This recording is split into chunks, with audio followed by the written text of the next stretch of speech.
Good day everyone! My report today is about mi primera inspiracion, ang ibig sabihin in English, my first inspiration, of Dr. Jose P. Rizal. By yours truly, Eden Joy A. Lasiste, BSIT 2A. About the author. Ang totoong pangalan ni Dr. Jose Rizal ay Dr. Jose Protasio Rizal Mercado y Riolanda, the national hero at the Philippines. He was born on June 19, 1861 in the town of Calamba, Laguna. He is the son of Mr. and Mrs. Francisco Mercado Rizal, and he was the seventh child in a family of 11 children, 2 boys and 9 girls. Kailan at saan niya ginawa ang poem na ito? Ang mi primera inspiracion ay ang kanyang unang poem na sinulat niyang Spanish during his third academic year in Ateneo de Municipal, Manila in 1874 bago siya mag 14 years old. Context. The first inspiration he refers in the poem was his mother, Donna Teodora Alonso. Dr. Jose Rizal wrote this poem to honor and dedicate his mother's birthday, as suggested by the terms perfume of the flowers, the songs of the birds, feast your day of bloom, and festive day. In his poem, he felicitates his mother on her birthday, expressing his feelings of affection in sonorous verses. Sonorous verses, ibig sabihin, mataginting na bersikulo. Motivation of author.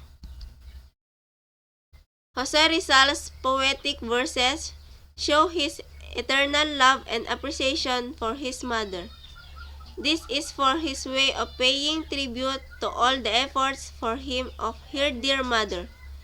He dedicated the poem to his mother and he presented it as a gift on her birthday. Mi primera inspiracion, my first inspiration. Why fall so rich a spray of fragrance from the bowers of the balmy flowers upon this festive day?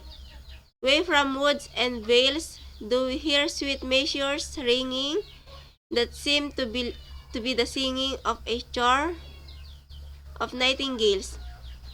Why in the grass below do birds start at the wind's noises, unleashing their honey voices as the hope from bough to bough? Why should the spring the glows is crystalline murmur be tuning to the zephyrs mellow croning as among the flowers it flows?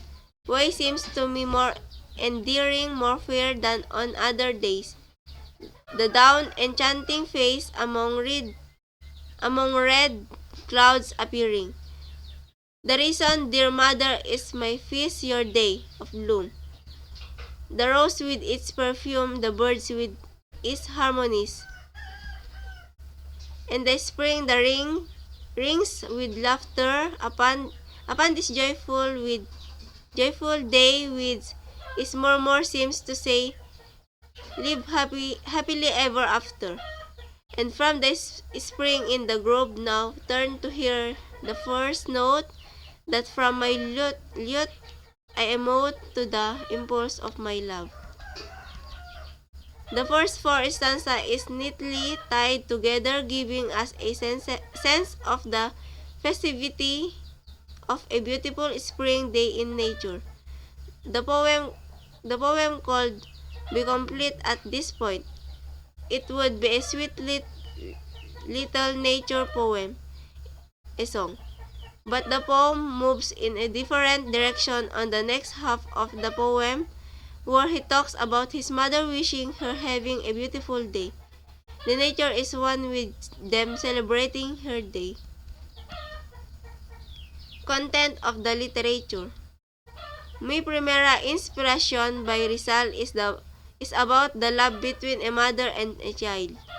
It is a lyric poem that expresses strong thoughts and feelings. Mi primera inspiracion is about the mother who is the first teacher and first inspiration for a child. God's wonderful creation is one with Dr. Jose Rizal and their family celebrating her mother's birthday. As Dr. Jose Rizal wishes his mother with joy and happiness.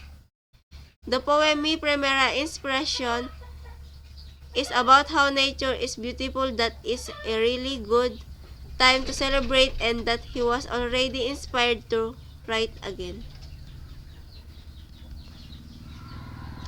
Rizal describes the nature back then as beautiful, clean and green, and the environment back then was rich during his time.